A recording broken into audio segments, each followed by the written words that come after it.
What's up, YouTube? It's your boy BearHands. We're back finally. I took a little break from uploading and from streaming, not because I wanted to, but because I had to. There's certain things happening, so I couldn't really fit everything into my schedule. I mean, things were happening work-wise. Well, I had to kind of focus on that a little bit, but now everything's coming back to normal. I'm back, and finally I have time now to record this video, something that I wanted to record for a while, since the announcement has been made, actually. But hey, you know, better late than never. So this is something that basically a video about I just want to go over season 1 for Diablo 4 and my overall thoughts on the state of the game currently. I know everybody's already done it, but I haven't, so deal with it. Right, so let's get into it. So, Season 1 is coming out on July 20th in under 4 days right there. Been announced around a week and a half ago, maybe, or something like that, maybe 2. And it's called Season of the Malignant. Now, what that means is this is officially a start of the seasonal kind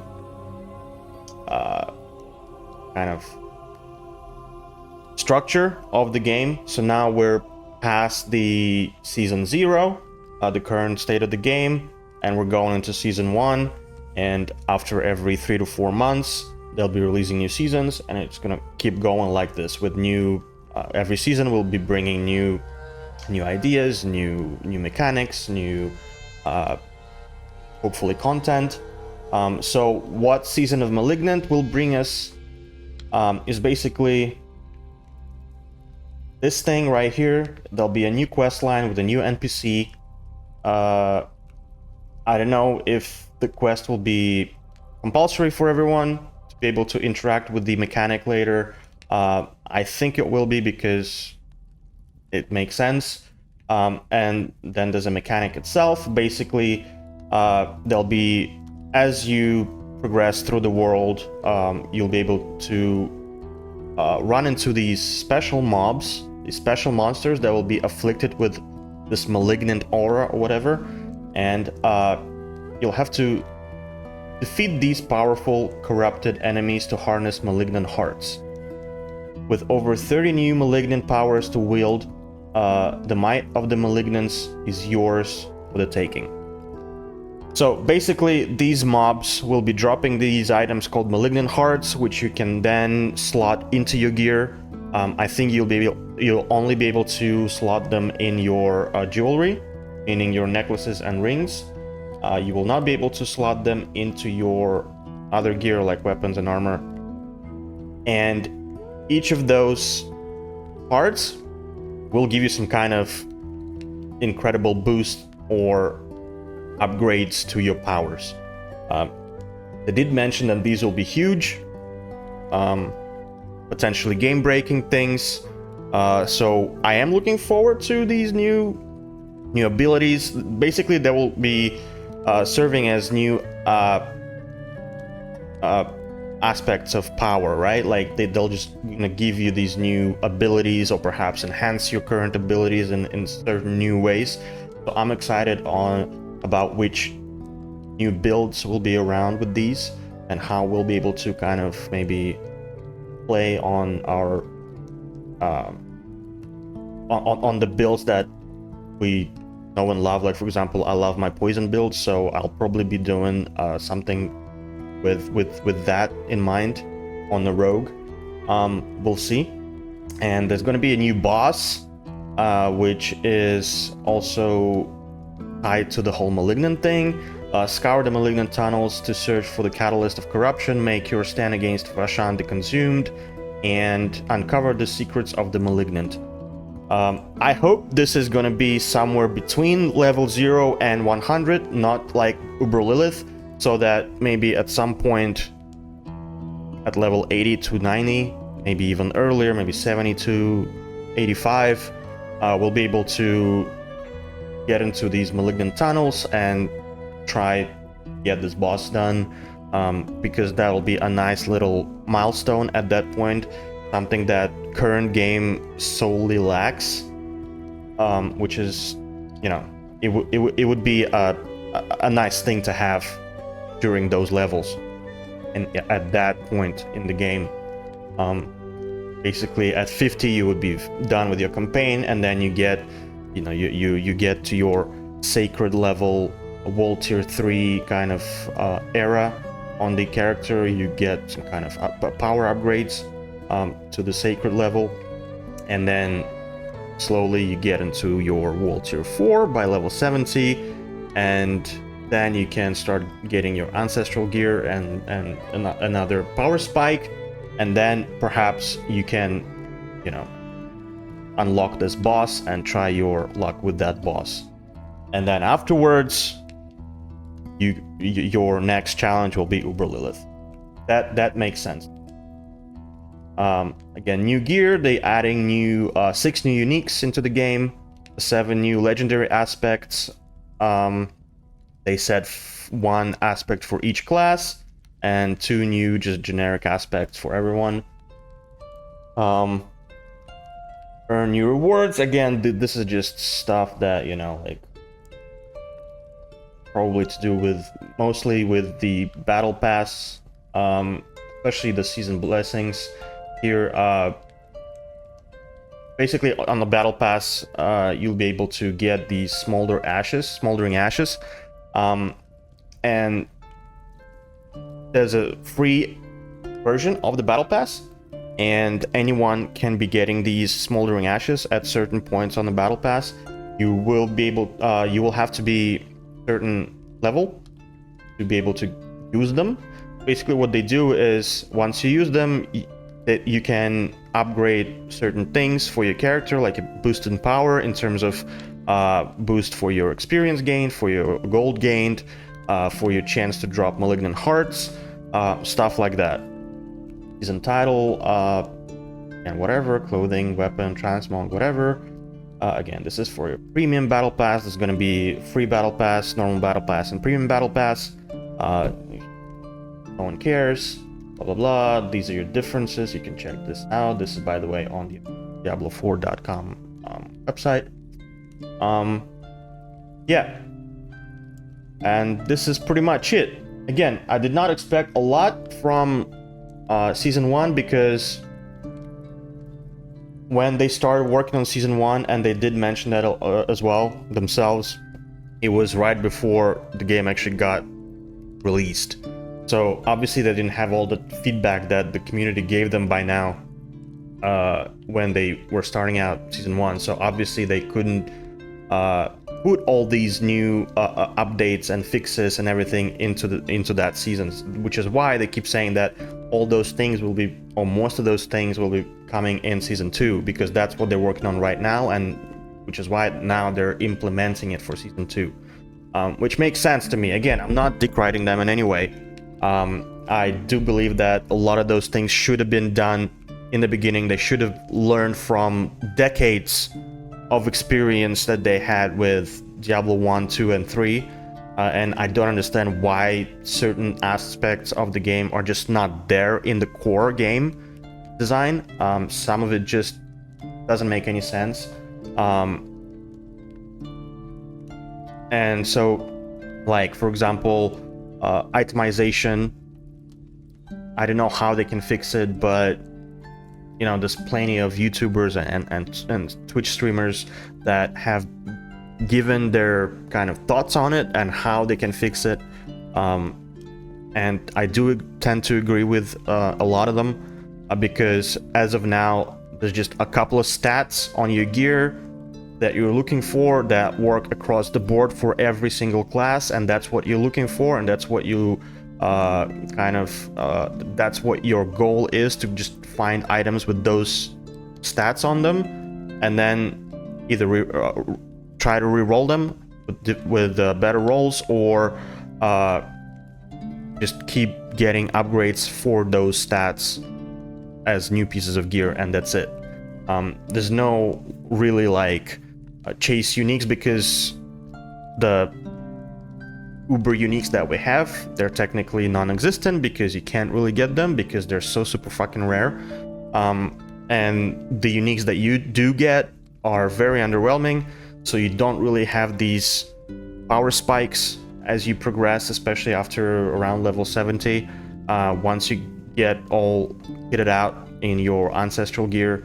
And by the way, the whole item level thing doesn't do jack, because you can find your sacred level gear and the stats might be as good or even better than on your ancestral piece of the same type or whatever. And that doesn't make any sense. You always should have better rolls or better brackets on your ancestral gear than on your sacred gear, not just the power level.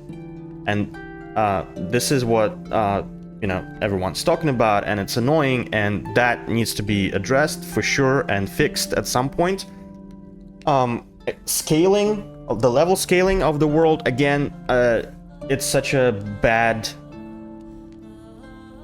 design for the game. I don't like it. I've never played a game with this type of level scaling. It doesn't feel good. You don't feel powerful when you level up. You feel less powerful because all the mobs level up with you. Which is why they kept saying when they were marketing the game that we're all about this power fantasy of your class or whatever you choose to do. And with their level scaling system, you don't get that power fantasy because you don't get powerful. I mean, there are certain aspects in the game, yes, like after the campaign, once you move to level world tier 3 and you start getting your sacred gear, you feel a little bit more powerful as you progress through that, and then you hit the plateau, and then you're kind of like struggling up until you can get into the next tier 4, world tier 4, and then you start to feel a little bit more powerful as you get your ancestral gear pieces on. That gives you a little bit of a boost, but you generally, like, I think my character is like level 78 or something, or maybe 80. I don't remember exactly. I haven't played for a week or so, maybe more. But anyway, let's say it's 80, and I already pretty much have, maybe not best in slots, but a lot of ancestral pieces that are really good. Like, I don't really have to change anything in my character anymore. I could just level up as is, and it would be fine.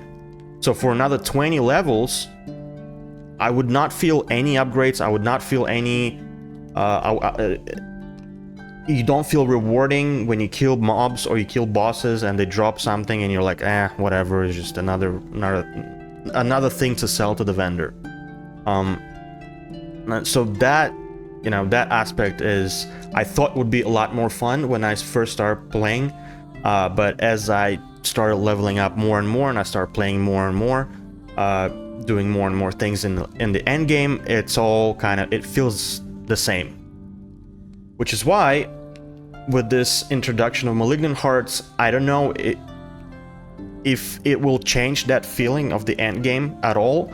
Yes, you'll be able to maybe get these incredible boosts in terms of and some crazy builds perhaps, but because there's no content to keep you interested between well, let's hope that this boss is interesting and it's not gonna be locked until you're level 100. Let's hope you'll be able to do this boss a little bit earlier than that, because I would love to do Uber Lilith, but it just takes so fucking long to get to level 100, and I didn't have time to get to level 100 because of whatever reasons. I just, I want to play, but sometimes I can't, like what happened during the last 2 weeks. I just couldn't get, I maybe could have gotten to level 100 by now, but life happened and I didn't, and so I can't really go and try to kill Lilith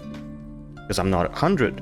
So that's frustrating, right? It's not that frustrating, it's just disappointing that, okay, like, because I thought I would be able to, like, it's something interesting for me to do because I'm coming off of, like, I'm a PoE player and I like the boss fights in that game. They're incredible. And I always tend to, like, you know, kill as many bosses as I can during every league. And here I thought, okay, let me, like, that's gonna be my goal for the preseason. That killing Lilith, like the ultimate thing to do. But I couldn't because she's locked behind level 100, and I even tried her on stream at level 72. Obviously, nothing happened. It was a flop that she would just one-shot me and I would do 0 damage, but it was still like a fun thing to do for like 3 minutes. But because I couldn't do anything at my level, ultimately, just like, you know, after 3 minutes, you just go back to what you were doing. So hopefully this boss is somewhere in the middle, right? And we'll be able to get to this thing before level 100, hopefully. So that will help. That will help. That's like an extra thing to do in the end game, which is content, right? Which is what we're lacking right now. And but other than that, again, once you kill this boss a few times, and again, if you're not level 100 and you think you won't be able to get to level 100, but you kill this boss, after that, it's like, and the fact that there's no targeted farm in the game, I can't just say, okay, in this area I'll be able to drop Shaco, and it's a really low chance, but it does drop there, and I'll go and I'll just farm it for a week until I get it. There's none of it in this game. Everything is just random. Now with the new patch, they added chance of uniques dropping from Helltide chests. But again, it's not targetable farm. It's just random with every chest, so you don't know. Yeah, so those little things need tweaking. I would like to mention fucking crowd control as well, because that needs balancing. That needs crazy balancing, because I can't tell you how angry I got so many times where it's just CC on top of CC on top of CC, and you're just standing there for 10 seconds just getting dicked on by mobs that you know you can one-shot if you just could move or attack for just a split second. But you get frozen, then you get stunned, then you get rooted by fucking spiders, then you get, I don't know, like, knocked down. It's too much. It's too much. They need to balance that out. It's the majority of the times that I've died were due to the CC. The one-shots, the mistakes, the whatever lags, I can take those. That's on me. That's fine. I can agree to those mistakes. But when it's out of my control and it's by design, when, yes, you can get away from certain things, you can get unstoppable, but that still, you still get, even with unstoppable, you still get frozen, you still get rooted sometimes. And it's just not fun. There's not enough mitigations in the game against CC for the game to throw so many different kinds of CC at you at the same time. Like, I understand if it's cold mobs and they're cold enchanted and they're spiders as well. I understand that combination. Okay, there's a chance they'll freeze you, or they'll root you, or both at the same time. But when you have in the mix then other types of mobs on top of you, on top of those cold enchanted spiders that can also like knock you back or stun you or daze you or whatever it is, it becomes unplayable almost. So that needs addressing as well, I believe. I don't know how to solve that problem. Maybe there's a cooldown on the CC effects that, like, between the CCs. So for example, if you already got an effect on you, once it's expired, there's like a 1 second window where you invulnerable to any CC effects. Because again, you can run into a pack of mobs that will have 5 different methods of crowd controlling you. And on top of that, there's a lot of mobs that run away from you. So you end up being stuck in the middle of the pack, and then the mobs that are enchanted or that CC you are ranged mobs that run away from you.